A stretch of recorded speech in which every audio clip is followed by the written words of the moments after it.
Espíritu Santo, fuente de luz, ilumínanos. Santa María, asiento de sabiduría, ruega por nosotros. En nombre del Padre, y del Hijo, y del Espíritu Santo. Amén.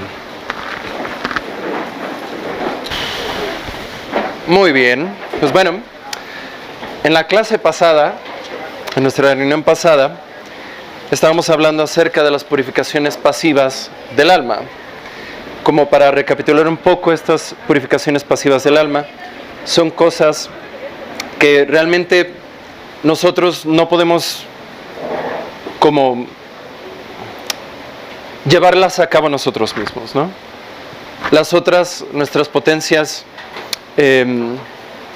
la imaginación, el intelecto, la voluntad, nuestros sentidos interiores, los exteriores, hay ciertas cosas que nosotros podemos hacer para llevar a cabo esa purificación o para disponernos a esa purificación, pero esta purificación pasiva del alma es algo que Dios se reserva para sí mismo. Es algo que nosotros realmente no hacemos nada en esta purificación pasiva. Por eso es pasiva, ¿no? Ahora, pero estas purificaciones no suceden a cualquier persona. Dice San Juan de la Cruz que suceden que suceden particularmente a los principiantes en la vida espiritual. Los principiantes en la vida espiritual son aquellos que llevan una vida de gracia, una vida sacramental más o menos regular y que además practican de común la oración mental, que meditan comúnmente, ¿no? Y la razón por la cual se dan estas purificaciones o por la cual se sienten estas purificaciones como algo duro, algo difícil, es porque nuestro Señor a través de estas purificaciones lo que está intentando hacer es, primero, arrancar ciertos defectos, atemperar ciertas pasiones, mortificar ciertas cosas que ya mortificaron en el alma, con el fin de darle a esa alma que ya tiene el hábito de la oración, regalarle a esa alma un nivel de oración más alto, algo que le dicen la oración infusa. ¿Se acuerdan que les decía eso la vez pasada? Sí, si no vieron se la perdieron, ni modo. Hay que notar esto, y esto es algo que no les puedo recordar lo suficiente, que en los sermones, en clases y pláticas, siempre se los voy a estar diciendo. Alguien que no hace oración no puede salvarse. Un niño de 5 años que no tiene un uso completo de su voluntad y de su intelecto, pues bueno, pero tampoco puede pecar de una manera mortal, ¿no? Pero todos los que estamos aquí, a excepción de usted, todos los demás pecamos mortalmente, ¿no? Sí, la otra chica, Victoria, ya aprendió que no se tiene que sentar aquí al lado.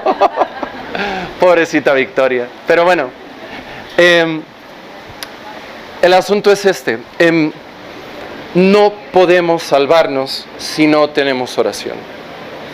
Y por oración me refiero tanto a la oración vocal, o sea, las Aves Marías, los Padres Nuestros, los credos, los memorares, todas esas oraciones de toda la vida, y también la oración mental. La oración mental me refiero a esta oración que a lo mejor muchos de nosotros hemos realizado, de ir al Santísimo y simplemente pues intentar quedarnos en paz con Él, o entrar en un diálogo con nuestro Señor, con Nuestra Señora, con los santos, o a lo mejor esto es común de la oración más ignaciana, que bueno, también Santa Teresa de Ávila practicaba, y que bueno, muchos santos practicaron a lo largo de la historia, que es como leer un poquito de la escritura, de algún libro piadoso, y si hay algo que llama la atención, quedarse como a masticar eso, ¿no? Y después, si eso después nos lleva a un estar con Dios en paz, un diálogo con Él, pues eso va creciendo esa oración, ¿no? Al final, el corazón de la oración es crecer en amor y en intimidad con Dios, ¿vale? Esa es la oración. Y para eso les recomendaba, y les vuelvo a recomendar ahora, 2 libros: Tiempo para Dios, de Jacques Philippe, y Dificultades en la oración mental, de Eugene Boyland. Son libros que yo personalmente utilizo para corregir mi propia oración, y a quien de repente me viene y me pregunta, padre, quiero ser mejor, les hago leer ese libro, ¿no? Tiempo para Dios, de Jacques Philippe, con PH y doble P, creo. Y Dificultades en la oración mental, de Eugene Boylan. ¿Vale? ¿Sí? Y si usan mi código, Joelpin, no se crean. Pero son libros muy buenos que les recomiendo mucho como manuales para empezar, ¿no? Por supuesto también están Las Moradas, de Santa Teresa de Ávila, La Subida al Monte Carmelo, de San Juan de la Cruz, que son los textos par excellence que hablan acerca de la oración, ¿no? Entonces, es a los principiantes primordialmente a los que les suceden estas purificaciones. Imaginen ustedes que para ser principiante hay que hacer oración. Si no haces oración, no eres ni principiante. Ajá. ¿Vale? Y habrá alguna vez en la que, pues bueno, la vida pasa y uno tenía pensado hacer oración a tal hora, pero después, etcétera, etcétera, y al final nos dieron las 2:30 de la noche y uno dice, Dios te salve María, y es lo único que puede hacer, ¿no? Hay días en los que sucede eso, ¿no? Pero de común tendríamos que tener apartado tiempo para eso.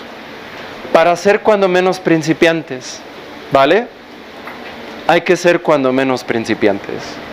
Hay que tener ese propósito de evitar el pecado mortal a toda costa, tener una vida sacramental regular y de hacer oración, de meditar seguido, de tener ese hábito, ¿vale? Hay quienes hacen la distinción entre orar y rezar. Esa oración es falsa, esa distinción es falsa, es una estupidez completa. Porque si estás rezando el rosario, lo que deberías estar haciendo tu voluntad es voltear a Dios. Por cada Ave María deberías de estar acompañando a Nuestra Señora. Y hay veces que yo alguna vez les he confesado que me cuesta trabajo rezar el rosario y a veces me distraigo pensando en zombies, pero hay que hacer el esfuerzo de estar con nuestro Señor o con Nuestra Señora o con los santos. Y ese esfuerzo ya implica una especie de oración, ¿vale? Entonces, ya que pasaron los Power Wheels, estas purificaciones pasivas se dividen en dos. La primera es la noche de los sentidos, que es como la primera etapa, en la que uno va a sentir aridez en la oración, va a sentir, ya uno no siente gusto por las cosas de Dios, etcétera, etcétera. Y como que la meditación, la oración se vuelve algo complicado, pesado. Y hay veces que también va acompañada como de ciertas angustias internas, como de cierta visión de nuestra propia indignidad respecto a Dios, ¿no? Y hay varias maneras en las que podemos saber que verdaderamente estamos ante esta purificación, porque hay veces que puede parecer que estamos en una especie de purificación, pero lo que realmente está pasando es que estamos dejándonos caer en pecados veniales que después nos van a llevar a un pecado mortal, o no nos estamos preparando para hacer la oración, no estamos siendo diligentes, ¿no? Estamos más bien como no estamos haciendo todo lo que está de nuestra parte para que nuestra oración rinda frutos. Es como llegar a misa justo antes del Evangelio para que cuente, pero llegar sudando porque acabas de encontrar estacionamiento a 3 cuadras, corriste, le estabas gritando al camionero, jalando a los niños o a quien sea, y llegaste, pues todavía llegas y está el Evangelio y estás buscando a ver si adelante hay lugar, ¿no? Eso es un poquito, o sea, se vale, ¿no? O sea, hay veces que eso es lo que sucede, ni modo. Pero si de diario eso es lo que sucede, no te estás disponiendo a recibir las gracias que Dios quería darte en ese momento, ¿no? Y a veces podemos ser así también con la oración, así como ser como, bueno, si uno va a rezar de 9:30 de la mañana a 10, justo antes de que nos toque la oración, poner la radio, una canción que nos gusta, y entonces cuando estamos en oración, estamos pensando en Taylor Swift o en cualquier artista que sea un poeta de nuestro tiempo como ella, o cualquier otra cosa, ¿no? Que eso nos estorba realmente, ¿no? Tenemos que estar acostumbrados a guardar silencio para que esa oración sea fructífera. Pero bueno, eso después lo vamos a ver, que ya pronto empezaremos a entrar a ese tema. ¿Cómo saber que estas purificaciones son auténticas? Primero, no nos hallamos con gusto ni consuelo en las cosas de Dios, pero tampoco hallamos gusto ni consuelo en las cosas del mundo. Porque sabemos que estamos siendo tibios o dispersos cuando dejamos de sentir gusto por las cosas de Dios, pero sentimos una atracción incluso superior con las cosas del mundo, ¿no? A lo mejor nos causa repulsión el rosario, pero no nos causa repulsión las novelas turcas. Sentimos consuelo y gozo al verlas, ¿no? Bueno, a lo mejor no gozo, pero es algo que esperamos a que llegue la hora y que juegue el Arsenal, ¿no? Eso sí, el rosario es, pero va a jugar el Arsenal o algún equipo mejor como el Atlético de Madrid y nos causa emoción, nos causa gusto, ¿no? Entonces sabemos que estamos en una especie de purificación cuando ni siquiera el Arsenal o el Atlético de Madrid nos causan gusto, emoción, o cuando incluso la música que antes solía darnos alguna especie de placer se vuelve como insípida, ¿no? Entonces cuando ni lo de Dios ni lo del mundo nos da gusto o placer o consuelo, entonces sabemos que podemos estar en una especie de purificación pasiva. También es ordinariamente tenemos a Dios en nuestra memoria, ¿no? No es como que nos acordamos de Dios pues cuando hay que ir a misa, cuando será el rosario o cuando comúnmente oraríamos, sino que estamos tan habituados a la oración que tenemos a nuestro Señor en la memoria seguido, pero también tenemos el pensamiento de que no estamos siendo lo suficiente, no estamos haciendo lo suficiente, de que somos indignos, de que a lo mejor esto que está pasando pues es por alguna cosa, un defecto y tal, y es como esas ganas de querer alcanzar a Dios, ¿vale? O sea, constantemente tenemos esa presencia de nuestro Señor, pero también somos muy conscientes de nuestra insuficiencia. También tenemos que considerar, y esto lo platiqué después con nuestros profesionales en la salud mental, tenemos que considerar que a lo mejor puede haber alguien que tiene alguna especie de impedimento psicológico o psiquiátrico, porque hay personas que a lo mejor están clínicamente deprimidas o qué sé yo, y eso también pues es un impedimento para sentir alguna especie de gozo, consuelo, incluso en la oración más profunda, ¿no? Y eso es algo que tenemos que considerar.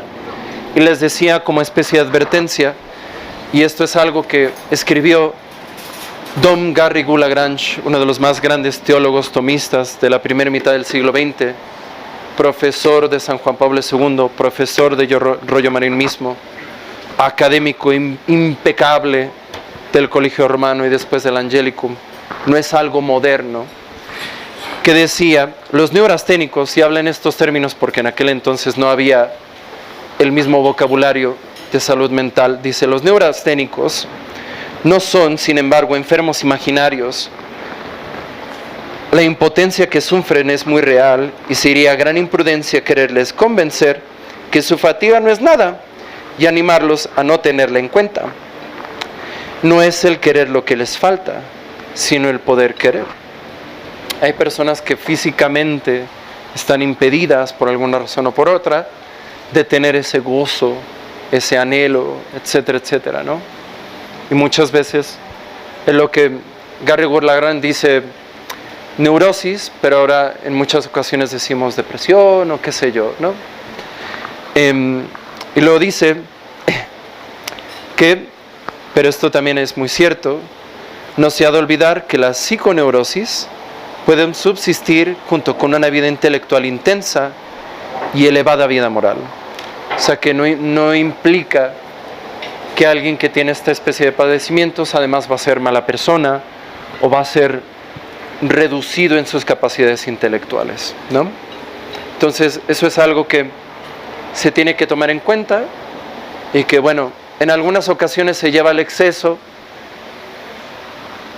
que de repente se le pone la etiqueta a un padecimiento moral como de padecimiento psicológico psiquiátrico, cuando lo que necesita la persona es tal vez confesarse y tener el hábito de la oración. Pero hay veces que también el consejo que algunas personas dan, dicen, no estés triste, estás deprimido, pues no estés triste. ¿Y cómo dejo de estar triste? Pues deja de estar triste y punto, que es como el peor consejo que se le puede dar a alguien que tiene un padecimiento clínico, ¿no? Y que también se tiene que considerar cuando tenemos esas personas en torno nuestro, o cuando nosotros tal vez podemos sospechar que es lo que nos pasa, ¿no? Luego, tenemos que considerar también las tentaciones y perturbaciones diabólicas, que lo vuelvo a mencionar porque la vez pasada me empezaron a hacer preguntas al respecto, etcétera, etcétera, etcétera. Lo que sucede en estas circunstancias es cuando a lo mejor estamos llevando una vida de gracia y una vida de oración sana, constante, persistente, y la forma que yo más me he encontrado es que uno a lo mejor empieza a rezar el rosario y vienen tentaciones contra la pureza. Eso es algo común, tentaciones contra la pureza. Uno empieza con el rosario y empiezan las tentaciones contra la pureza. Y es más, puede llegar a un exceso, y es algo grotesco mencionarlo, pero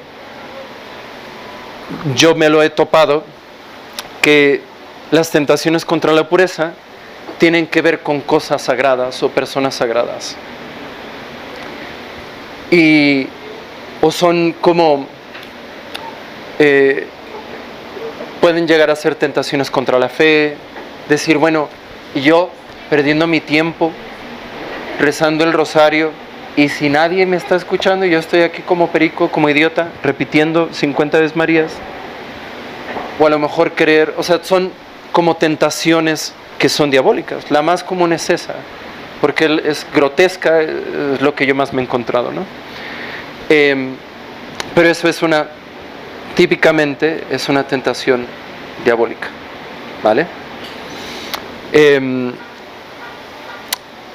O también como al hacer estos ejercicios de piedad y de religión, de repente típicamente son como nos invaden pensamientos ajenos, o de repente nos empieza a ganar el sueño solamente cuando estamos rezando el rosario, solamente cuando estamos en misa es cuando empezamos a sentir los hombros pesados, solamente cuando estamos en estas circunstancias es cuando empezamos a pensar en que a lo mejor la secadora, no me acuerdo si la puse o no,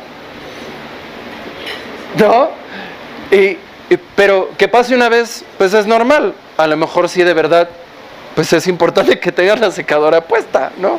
Porque después al día siguiente que se van a poner los niños. Pero cuando es algo común, es algo constante, cuando es algo ya habitual que eso suceda, entonces podemos sospechar que puede ser una tentación diabólica, ¿vale? Pero bueno, también hay veces que estas mismas tentaciones diabólicas conllevan incluso pensamientos blasfemos, conllevan como un impulso de decir alguna blasfemia, que también me encontraron eso, como de ver una estatua del Sagrado Corazón y como que nace una especie de coraje, como un impulso como por hacer algo así. Y hay personas que sufren muchísimo, que son gente de fe, gente que quieren amar a Dios, pero que sucede eso. Y que es algo muy feo, muy, muy, muy, muy feo. Y que la idea, o como por qué suceden estas cosas, la idea es que te cause tanta repugnancia los ejercicios de piedad y la oración, que la dejes por completo. Porque si dejas la oración, estás dejando uno de los medios más importantes para salvarte. Y yo he conocido personas que incluso dejan de ir a misa por este tipo de cosas. Y dejan de ir a misa no una vez, dejan de ir a misa por años. Por ya no tener este tipo de cosas en su mente, ¿no? Y luego, típicamente cuando estamos en este tipo de pruebas, no nada más es la purificación interna, sino también suelen ser acompañadas de purificaciones también externas o de manifestaciones externas. Les decía la vez pasada que nos puede ir perfectamente todo bien y de repente pierde el Inter y pierde el Arsenal y nos sentimos mal, ¿no? O de repente nos va muy bien en el trabajo y de repente nos empieza a ir mal, los compañeros empiezan a hacer un pesar, o a lo mejor teníamos novia pero de repente se puso lo que nos botó. O incluso les decía, y esto es importante notar, que esa manifestación externa puede incluso venir de parte de personas buenas, que no necesariamente son cosas malas, pero uno siente el peso. El ejemplo que se me viene a la mente, que es más claro, es que Santa Gema Al-Galgani, ella le rogaba a su director espiritual, que además era un obispo, que además era un hombre muy santo, le decía: exorcíceme por favor, que yo tengo todas estas cosas en mi mente y siento estas cosas y tal. Y ella pensaba que con un exorcismo eso iba a parar. Y su director espiritual le dice: no, porque como dice en el Evangelio, mi gracia te basta. Y entonces eso fue un pesar. Esas palabras del director espiritual fueron un pesar añadido a lo que ya ella sufría. Y a veces puede ser para mal, porque luego hay veces que el director espiritual, pues a lo mejor dice, pues a lo mejor estarás en una purificación, pero yo creo que lo que necesitas es ir con Carlos o con alguien profesional para que te empastillen, porque tú estás loca. Ha pasado que un director espiritual, y hay directores espirituales de mucha experiencia y tal, que dicen: ¿sabes qué? Tú lo que tienes no es gracia, tú lo que tienes es locura, ¿no? Y puede suceder. Entonces, es algo que tenemos que considerar. La mayoría de las veces, si el director espiritual te lo dice: si estás loco, ajá, sí, no se crea, pero es algo que puede suceder y ha sucedido incluso con los santos, ¿no? O incluso pueden ser cosas un poco más agresivas. Les contaba que a San Pío de Pietrelcina le prohibieron el ministerio público por años, porque le dijeron: tú, pues muy estigmas, lo que tú quieras, pero también a lo mejor es muy probablemente estar loco. El tiempo lo reivindicó, ¿no? Era un santazo, ¿no? Ahora, ¿cómo nos tenemos que comportar frente a estas purificaciones que pueden llegar a ser muy agudas y muy dolorosas? Primero, dejar al Padre Joel que se sirva su cerveza.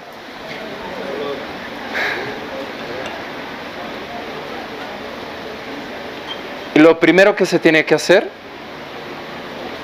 y que esto es la base del resto de las cosas, es una sumisión completa y amorosa a la voluntad de Dios.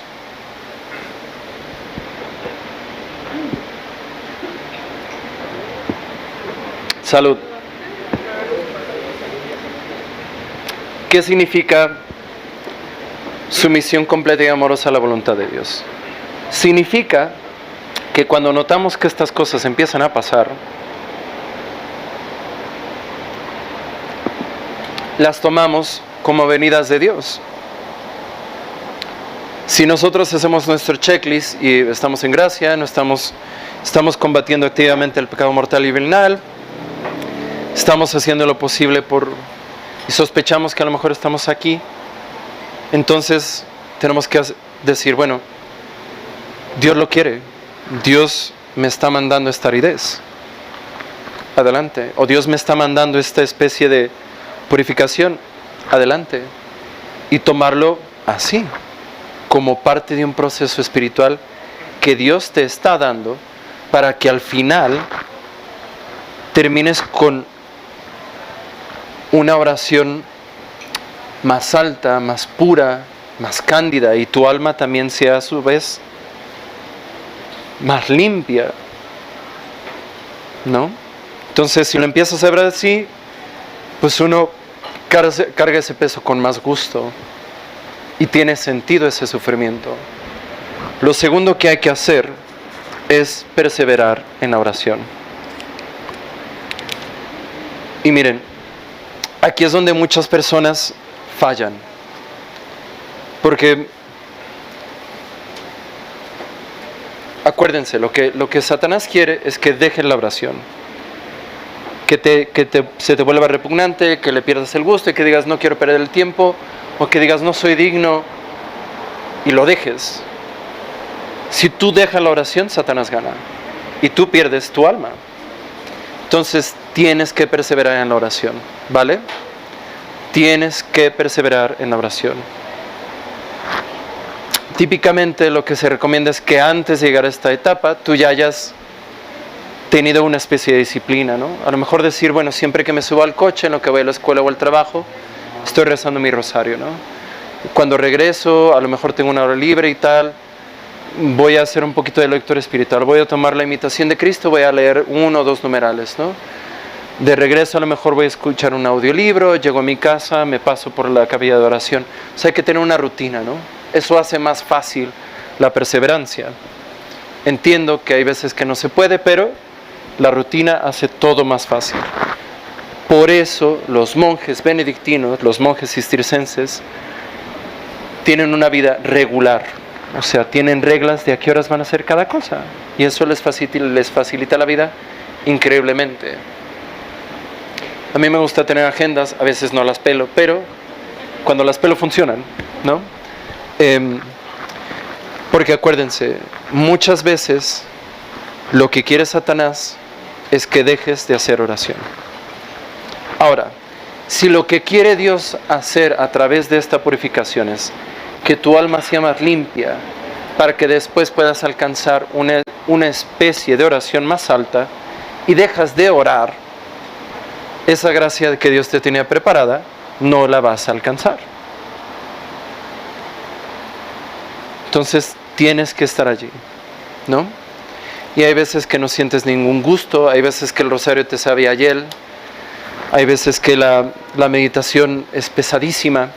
También aquí, después cuando vayamos a los modos de oración, lo vamos a explicar un poquito más, porque hay veces que nos forzamos a terminar nuestras devociones y a lo mejor hacemos 5 novenas al mismo tiempo, o nos quedamos después de misa y leemos oración tras oración tras oración.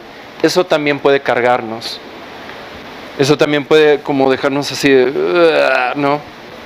Todas las novenas se pueden volver algo pesado, cuando a lo mejor lo que quiere el alma es cállate, escucha a Dios, o mira, está muy bien que reces esta oración que rezaba Santo Tomás, pero ¿qué te parece si después de los primeros 15 minutos de acción de gracias, después de misa, te avientas a hablarle a Dios con tus palabras? Sé que suena cursi, sé que suena un poco raro, pero la oración vocal lo que quiere ayudar es fomenta ese vínculo de oración personal e íntimo, ¿vale? Lo uno no existe sin lo otro, es un circuito cerrado que se autoalimenta.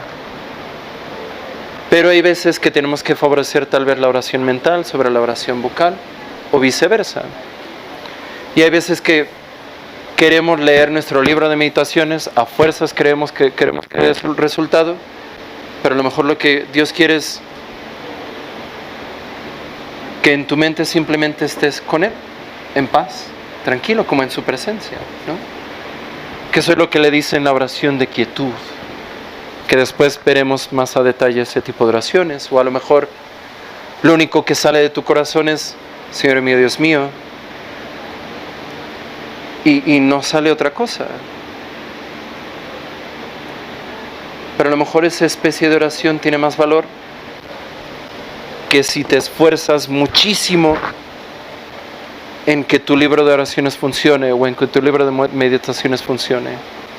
Porque luego la tentación es, bueno, no está funcionando mi libro de meditaciones y mis 8 novenas, a lo mejor tengo que hacer una novena, para que entonces todo lo demás funcione.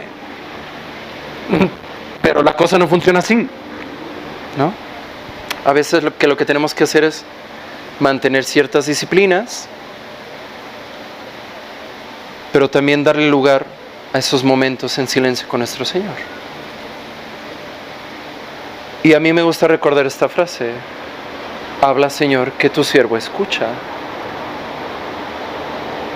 Y si Dios no dice nada, bueno, regresamos al libro, a intentar mover un poquito nuestro intelecto y nuestra voluntad, o a lo mejor nuestro Señor nos inspira a quedarnos así nada más, en su presencia, ¿no? Y dejar que Dios haga en nuestra alma lo que Él quiera hacer. Pero no hay que dejar de hacer oración, ni vocal ni mental, ¿vale? Hay que perseverar. El nombre del juego aquí es perseverancia.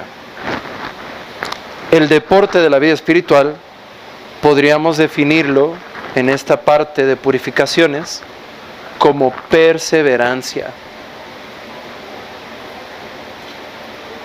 ¿Vale? Luego,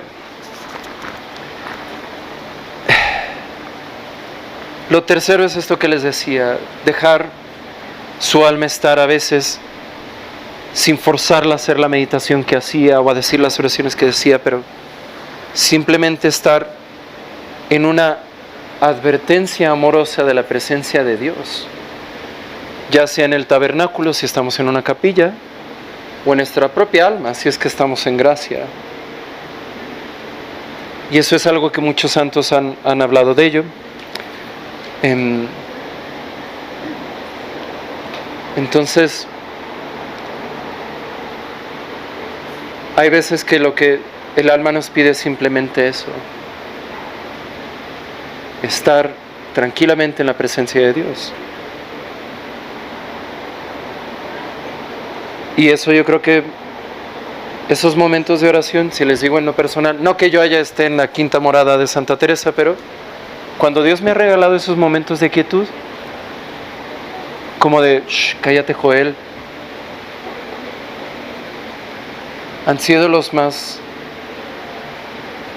que después se me quedan más grabados. Realmente siento que no hago nada y a veces me desespero, empiezo por desesperar, así como, es que tengo que leer mi meditación porque son 365 meditaciones con San José, o lo que sea, el librito que estemos llevando. Pero hay veces que Dios dice, hoy no vas a meditar, hoy vas a estar en mi presencia. Y quien alguna vez ha tenido novio, novia, lo que sea,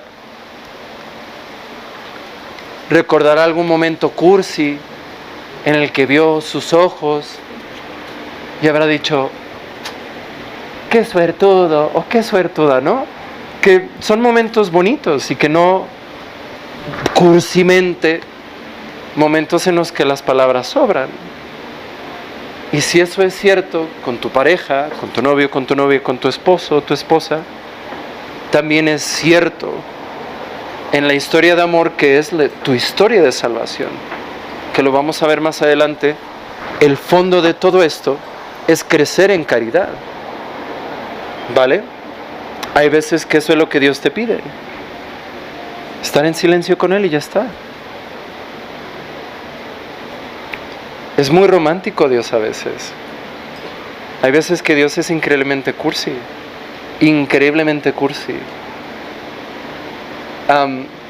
A mí me gusta, uno de mis libros favoritos de la Biblia es El Cantar de los Cantares. Y hay un compositor, él es ortodoxo, pero escribe canto como gregoriano que se llama Ivan Moody. Ivan Moody con doble O, pero no se confunda con el rapero. Tiene una pieza que se llama Surge Propera, que está tomado del segundo capítulo del Cantar de los Cantares, que es, a mí me parece de las cosas más bonitas, que es, el Cantar de los Cantares es un novio hablándole a una novia, que es como nuestro Señor hablándole al alma fiel, que le dice: levántate, anda, mira cómo ya pasó del invierno, cómo ya brotan los higos, cómo ya ha llegado la lluvia a nuestra tierra. Y es como, ay, me dan como ganitas de llorar, la verdad, pensar en esa parte del cantar. Es como una invitación a nuestro Señor a que la intimidad con Él sea tal como si nuestra alma se desposara con Dios mismo. Y vivir así desde ahora, para que la muerte sea solamente un quitarnos el velo de ello.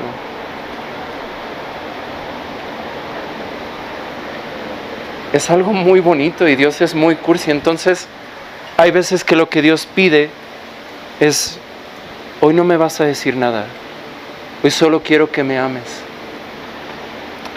Así, en silencio. Y hay veces que eso es lo que tenemos que hacer cuando nos enfrentamos a este tipo de purificaciones, cuando ya no nos da mucho las cosas que antes hacíamos. Y por último, y esto es un poco más complicado, tenemos que ser dóciles a un director espiritual prudente y experimentado. Si quieren les paso el teléfono del padre Hinan, del padre Chema. No, y esto es serio, ¿no? Porque miren, y prudente y experimentado. Prudente se refiere a alguien que sabe de lo que está hablando. Porque yo he tenido esta experiencia, gente que es de santidad probada, gente que uno la ve y dice, es que, o sea, les sale el amor de Dios como por las puntas de los dedos y nada más de ver a la persona. Pero a lo mejor ese amor de Dios que él tiene no va acompañado con el haber, pues, aprendido muchas cosas. Y es importante realmente. Miren, hay un beato franciscano americano que se llama Solanus Casey. Solanus Casey, él quería con toda su alma ser sacerdote. Él se hizo franciscano, creo que era capuchino, no me acuerdo. Y él era muy santo, todo el mundo reconocía su santidad. Pero, pues sus exámenes de teología moral los panzaba, sus exámenes de teología espiritual, que eso es lo que estamos viendo ahora, pues también había veces que le faltaba distinguir una cosa de la otra y no la tenía muy claro, o a veces a lo mejor confundía este dogma con este otro y le costaba trabajo el estudio, ¿no? Entonces, antes del Concilio Vaticano II había una figura que se llamaban sacerdos simplex, sacerdotes simples. Eran sacerdotes, les decían de misa, sacerdotes que para lo que servían era para eso, para decir misa y nada más. Y no se les permitía escuchar confesiones. Porque vieran ustedes, y a lo mejor les ha pasado, a mí me ha pasado, todas las veces que un confesor muy bien intencionado da un muy mal consejo. Y uno termina creyendo una estupidez por años, hasta que no se topa con el padre Chema que les dice, no pequen y no sé qué, y ya, ¿no? Pero hay que tiene que ir acompañada, el director espiritual tiene que tener las cosas claras, tiene que saber de lo que está hablando. Porque a lo mejor habla de una manera imprecisa o no se sabe explicar de una manera particularmente adecuada para el público o para la persona con la que está hablando, y las personas se van de esa dirección espiritual con una idea equivocada que los puede hacer encallar.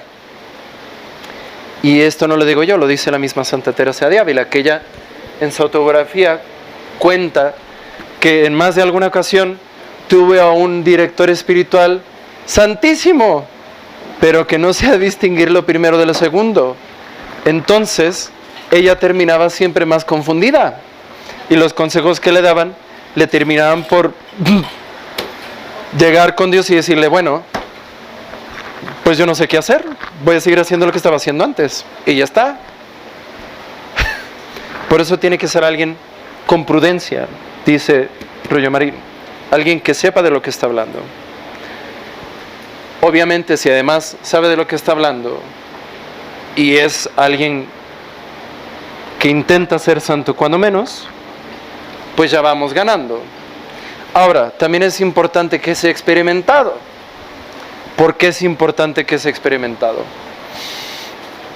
Miren, aquí en esto de escuchar confesiones y dirigir almas, que yo tampoco he escuchado tantas confesiones, ni he dirigido tantas, uno se encuentra con cosas que uno tal vez no se esperaba encontrar. Yo me acuerdo de mi primer domingo escuchando confesiones, que el padre Ginan me llevó al Pilar a las 7:30 de la mañana y me dijo, pues escucha confesiones. Me senté en el confesionario y no me dejó que me parara durante las siguientes 3 horas. Los 7 años de seminario, yo decía, es que, válgame el cielo, Getty es muy pecadora. No, o sea, hubo cosas que yo me quedaba una vez que, o sea, sí me acuerdo de la segunda de Santo Tomás y tal, pero luego después uno tiene que pensar rápido, ¿no? Y es complicado. O de repente alguien llega con, oiga padre, tengo una pregunta. A ver, pregunte. Y uno espera a lo mejor que diga, oiga, ¿y ver tele en viernes es pecado? No, no es pecado, puede ver tele. Pero luego salen con algo bastante escabroso. Y uno dice, ira.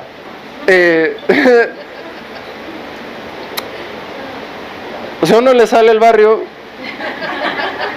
se le olvida la universidad en 3 segundos. Y eso no es falta de entendimiento, es falta de colmillo realmente, ¿no? Entonces, cuando elijan a un director espiritual, tiene que ser alguien que sepa lo que está haciendo, que tenga ese conocimiento, que sepa hacer esas distinciones, pero que también tenga colmillo, que tenga un poquito de vida, ¿no? No sé, hay personas que son excepcionales, que a sus 24 años recién ordenados tienen un conocimiento práctico increíble, pero vayan con el padre Ginan y con el padre Chema, ¿vale? ¿Sí? Muy bien. Sus teléfonos están en el boletín. No se crean. Pero sí tiene que ser alguien que con esas dos características. Ahora, tienen que ser dóciles a este director espiritual. ¿Qué significa ser dócil? Significa que si le vas a ir a pedir ayuda, no me lo mandes por el caño después. Porque a lo mejor te va a decir, mira, lo que tú tienes es esto y lo que tienes que hacer es esto otro. En lugar de añadir novenas, lo que tenemos que hacer es reducir. Pero a mí me gustan mis novenas. ¿Y qué tiene? Te está haciendo mal rezar muchas novenas. Lo que te hace falta es esto. Si me lo mandas por el carajo, pues de nada te sirve. Al contrario, te hace crecer en soberbia. Y esa purificación pasiva va a dejar de ser una purificación y va a pasar más bien a ser una penitencia hasta que te cures de esa soberbia. Y entonces te va a valer de poco en términos de ir para adelante, ¿no? Y esto más de alguna vez me ha pasado, que alguien me pide un consejo, padre, esto y lo otro. Mira, ¿qué te parece si vamos haciendo?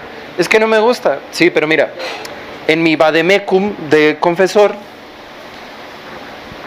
los primeros 3 tratamientos que recomiendan Santo Tomás, San Alfonso Mele de Ligorio, San Agustín, San Jerónimo, el Santo Curia de Ars, San Francisco de Sales, son estos. Y tú cubres con este cuadro sintomático. Yo no tengo razones para pensar que otra cosa va a funcionar contigo. Vamos intentando esto primero. Si no funciona, te cambiamos la receta y ya está. Modificamos la dosis. No, es que no me gusta, es que el otro día vi a una vidente que me... Salud.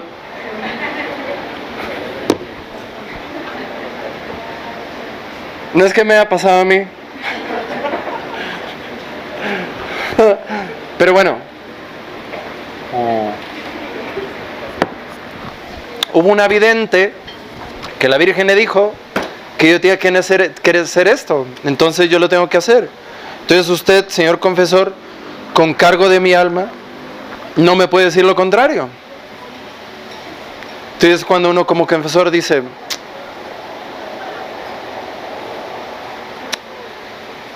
¿le echo ganas? O mejor no pierdo mi tiempo. En alguna ocasión le eché ganas y la verdad terminé perdiendo mi tiempo porque la persona me terminó mandando al carajo. Y no fue como, no me lo tomo personal, o sea, era una situación complicada y pedí consejo por todos lados, gente con mucha mayor experiencia y santidad que yo.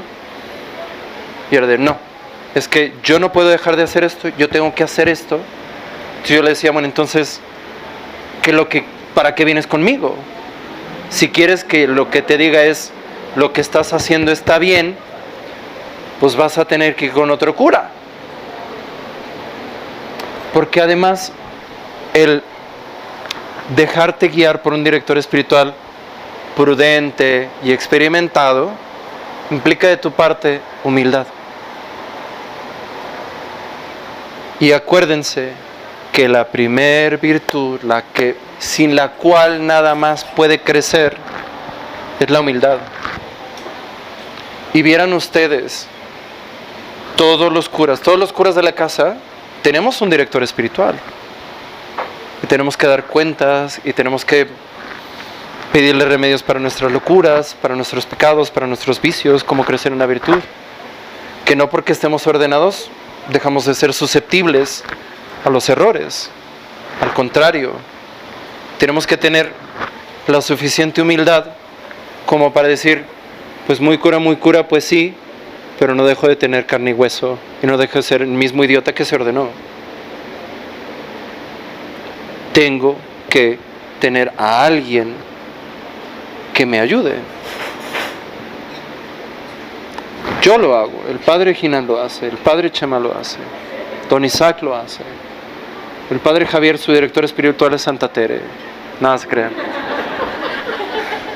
Todos tenemos un director espiritual y vieran que a lo mejor no se puede encontrar un director espiritual o a lo mejor lo que hay disponible pues es esto. Entonces, ¿qué se hace en esas circunstancias? Mi director espiritual vive en otro país, entonces para cosas urgentes yo me confieso siempre con el mismo sacerdote. No sé su nombre y él no sabe mi nombre, de hecho, es un cura de catedral. Pero siempre me voy a confesar con el mismo cura. Siempre. ¿Por qué? Porque nosotros los sacerdotes conocemos más a nuestros penitentes por sus pecados que por sus nombres. Y si yo lo que quiero es dejar de pecar, que me conozca con toda mi basura, para que me ayude a curarme. Pero si voy de confesor en confesor, y lo que me están dejando es pues 2 angelitos de mi guarda y una Ave María, y no me están ayudándome a corregir, pues de nada me va a servir. Entonces, cuando no hay un director espiritual, elegir un buen confesor. ¿Cómo sabemos que un confesor es bueno? Si lo único que nos hace es, pues bueno, no peques más, tus pecados están perdonados, y después se vuelve a dormir, pues no es un buen confesor. ¿no? Típicamente un buen confesor va a ser rudo. Eso significa no que te va a gritonear, porque a mí me han gritoneado, y a un amigo lo gritonearon en la Merced. ¿Les platico? ¿Sí les platico? ¿Les platico? Les voy a platicar. Es que esta historia me da muchísima risa. Pobrecito. Entonces, este compita, en la prepa, pues era... no era entonces lo que es ahora, ¿no? Era bastante pecador, muy pecador. Y era un relajo. Y era muy fiesta. Y entonces un día fue a confesarse a la Merced. ¿Han ido a la Merced alguna vez? Y ya ven que en la parte de al lado hay un pasillo largo con un montón de confesionarios.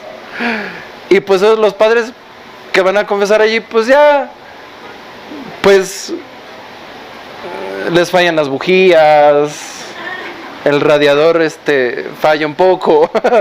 Y dijo mi compañero, me voy a ir hasta el fondo para que no me escuche la gente, porque además cuando hay mucha gente estás formado enfrente del confesionario allí, entonces hay veces que te quemas la confesión ajena y dices, "Uah". Entonces le dio vergüenza y se fue hasta el fondo. Y el pobrecito muchacho empieza, bueno, a ver, purísimas, sin pecado considerado.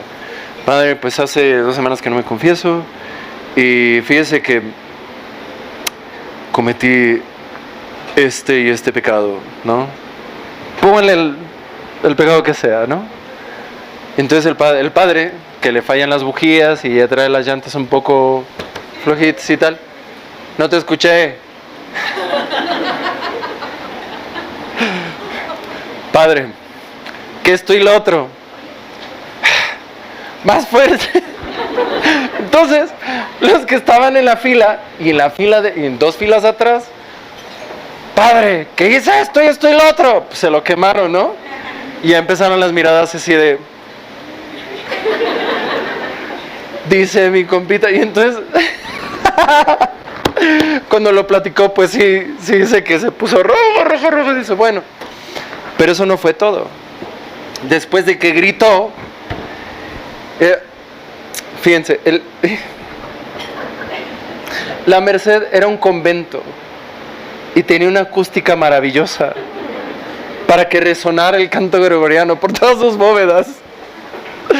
Pues resonó los pecados de mi amigo y después este cura, ¿qué hiciste? ¿Qué? Y le empezó a gritonear, o sea, se salió del confesionario y lo empezó a gritonear. Y mi compita pues ya me tocaba, pues ni modo. Me vuelve a sentar el cura y, a ver, ¿qué más? Pues bueno, me peleé con mi hermanito, barrí el polvo abajo de la alfombra, por lo de diario, ¿no? Bueno, 5 rosarios le habrá dejado, ¿no? Se va, pero como se fue hasta el fin, entonces el pobrecito pues se fue caminando todo el largo de ese pasillo con todas las personas que estaban formadas para confesarse. Todos, hubo unos que le hicieron así de, estamos en las mismas. Sí, pide por mí. Pero yo que otros así de, qué asco, ¿no? Pero bueno, ¿por qué les estaba platicando eso? Bueno, ¿les digo el nombre de mi amigo? No se crean. El punto es que un buen confesor suele ser alguien rudo, pero no como así de rudo, ¿no?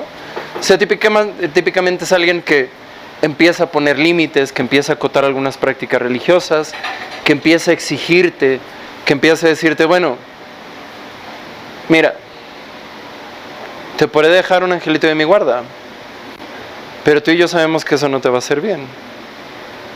Que sea un angelito de mi guarda, pero de rodillas. No se crean. O sea que, dependiendo de lo que nuestra capacidad y los pecados, y que nos empieza a retar y que empiece a estimular el músculo espiritual para que crezca.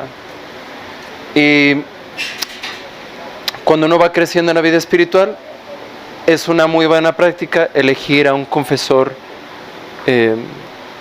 constante. O sea, hay veces que pues uno está en la fila y te voltea a ver el padre Joel y dice, y no me voy a decirle, porque se ofende, ¿no? Ni modo, pero si tienes un confesor de diario, la siguiente vez que te confiesas, le dices, bueno, la vez pasada me confesé con otro sacerdote y mire, esto fue lo que confesé y de esta confesión, ahí le va, ¿no? Esto es como a título personal, si es domingo, si es domingo,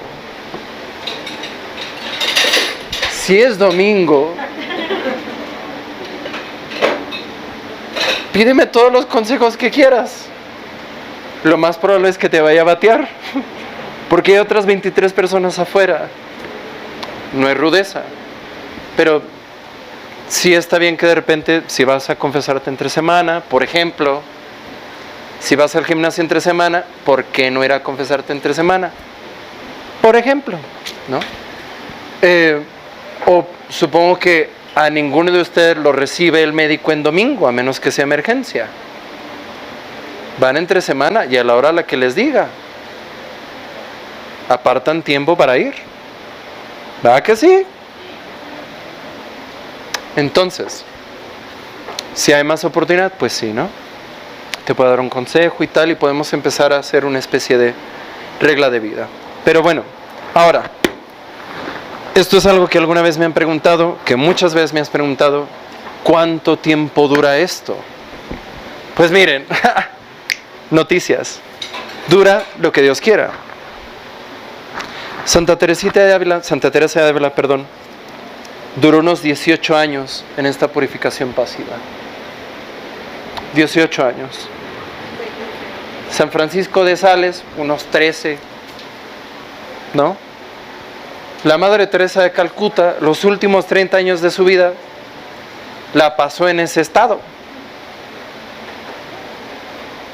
Yo llevo unos, no se crean, pero realmente la duración de este tipo de purificación depende, primero, de cómo la recibamos, de cómo nos dispongamos a ella. Dependen mucho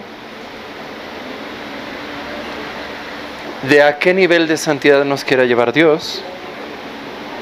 Que luego hay veces, ha habido santos que empiezan a tener como momentos de una efusión de amor y todo se vuelve rosa y después dicen, estoy muy triste porque creo que Dios no quiere que sea más santa de lo que soy. Me ha dejado aquí. Y se agüitan. Y le piden a Dios, Dios, es que purifícame más porque yo quiero ser más santa. Que es una cosa muy intensa de pedir.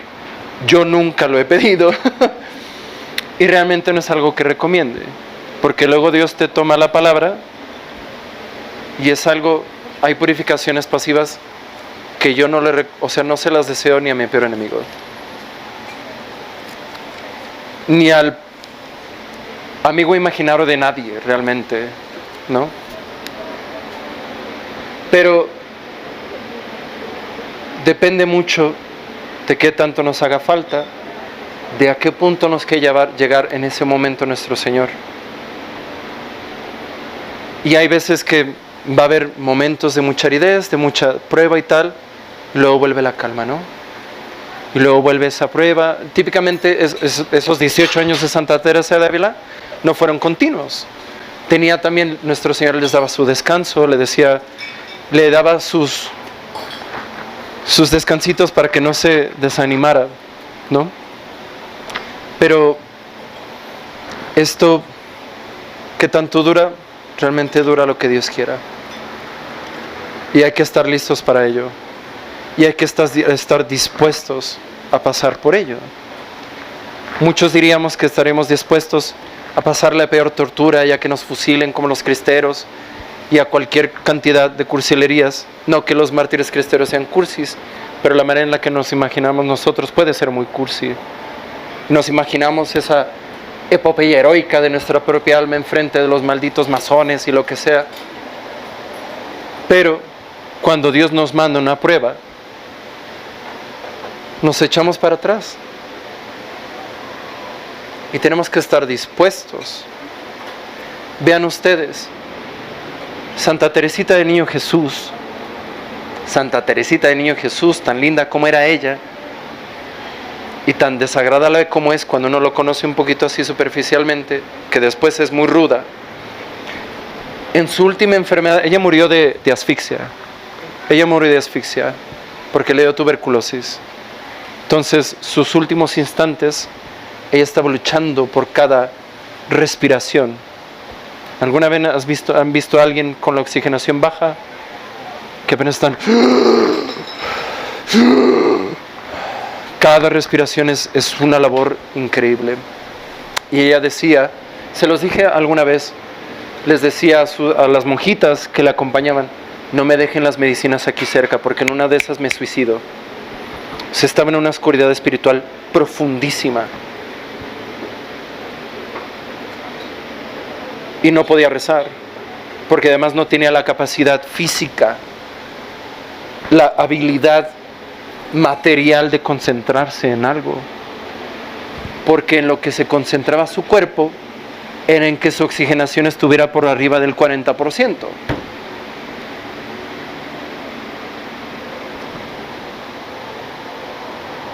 Y esa oscuridad, esa prueba, ese sentirse abandonado de Dios, puede ser más martirio a que uno le peguen un tiro.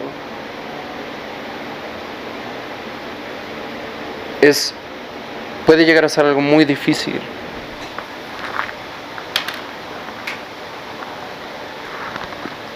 Y luego, después de esta noche que le llamamos de los sentidos, Dios le puede conceder al alma una especie de descanso. Pero luego después, si Dios nos ve con esa predilección, porque es un don muy, muy señalado, que no a todas las almas se les da, puede llegar la noche del Espíritu. Esta noche del Espíritu es similar a esta noche de los sentidos que acabamos de describir. Y las causas son las mismas.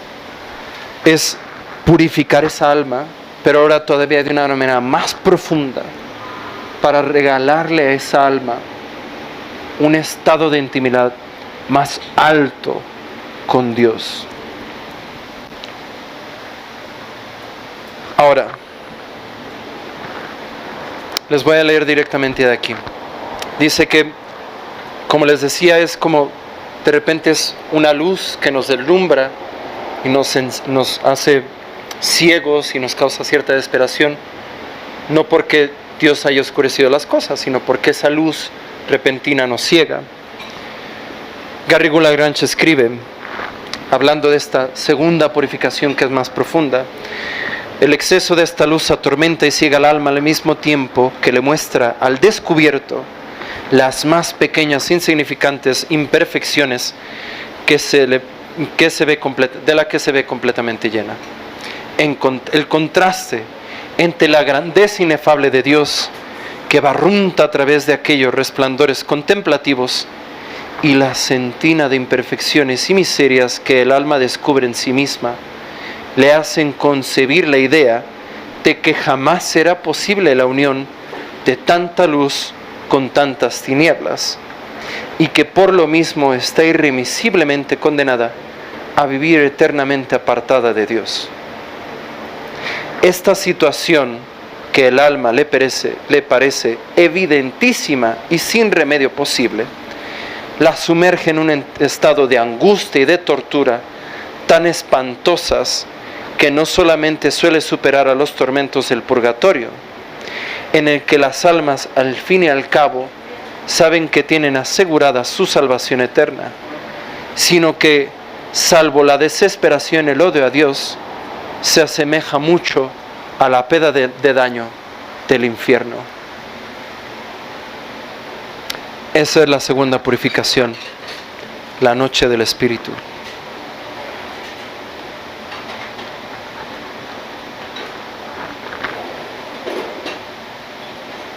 Las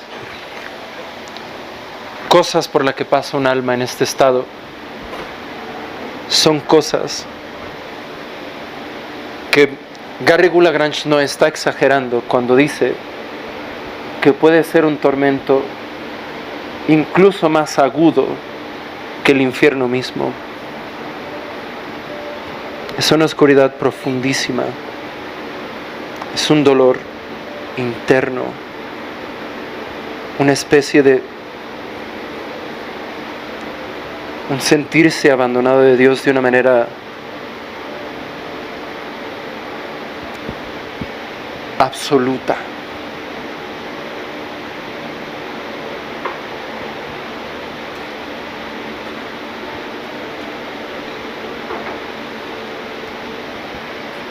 San Juan le llama esto, San Juan de la Cruz le dice la noche de los patriarcas, porque todos los patriarcas del Antiguo Testamento, todo siempre parecía que iba a ser un fracaso. Vean ustedes a Moisés, vean ustedes a Abraham, que le dice, vas a ser padre de un gran pueblo. Y todo pintaba como para que no fuera a hacerlo. Y cuando por fin tiene un hijo con su esposa, Dios le dice, ¿crees que yo te voy a hacer padre de un pueblo numerosísimo? Sí.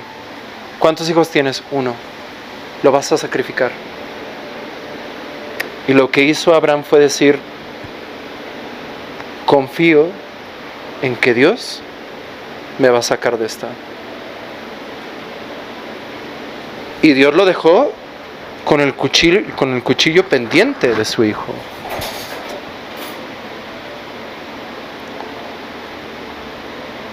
Y es algo similar lo que vive esa alma en esa purificación. Esos dolores no se los deseo a nadie, porque realmente son,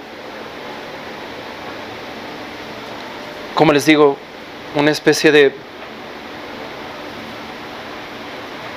como una orfandad del alma, como, pues es un abandono. Es como, imagínense ustedes estar casados por 30 años y ser completamente felices, y de la noche a la mañana lo único que encuentran es un adiós, o ni siquiera una nota. Lo único que hay es una ausencia. Imagínense eso. Y eso multiplicado por varias magnitudes. Eso es como lo que más, el ejemplo más vívido que me puedo imaginar. Pero también al mismo tiempo, aunque no le deseo esa purificación a nadie, ese dolor, también deseo que todos nosotros lleguemos allí. Porque lo que sigue después de esa purificación,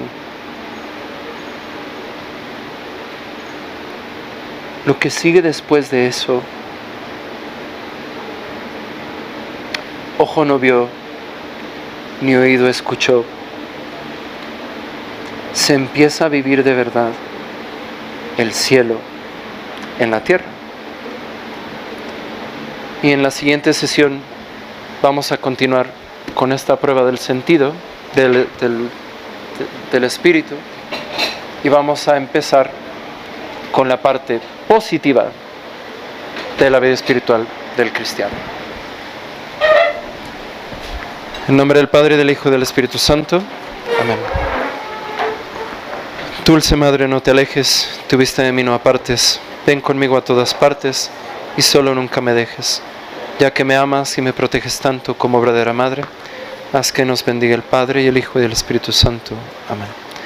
Per intercessione Sante Maria Colones, Sante Petre, Sante Toma, et omnium sanctorum benedictione potenti, Patris et Filii Spiritus Sancti, descendat super vos et manet semper. Amen.